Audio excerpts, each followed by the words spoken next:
পশু কোরবানির পরপরই শুরু হয় চামড়া নিয়ে ব্যস্ততা। কেউ রিকশা ভ্যানে, কেউ আবার হাতে হাতে এনে চামড়া স্তূপ করেন পাড়া মহল্লার নির্ধারিত স্থানে।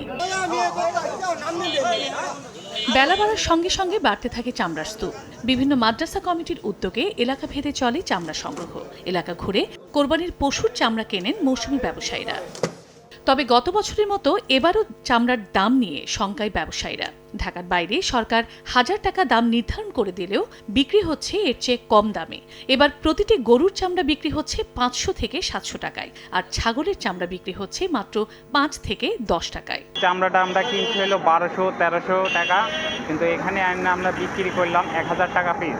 লাভের কোনো অংশ বেশি হবে না, তো পেটের দামে থাকবে আর কি। ক্রেতারা বলছেন, চামড়া প্রক্রিয়াজাতের বেশি খরচ এবং ট্যানারি মালিকরা বকেয়া পরিশোধ না করায় পুঁজির সংকট দেখা দিয়েছে। এতে কিছুটা কমই চামড়া কিনতে হচ্ছে তাদের।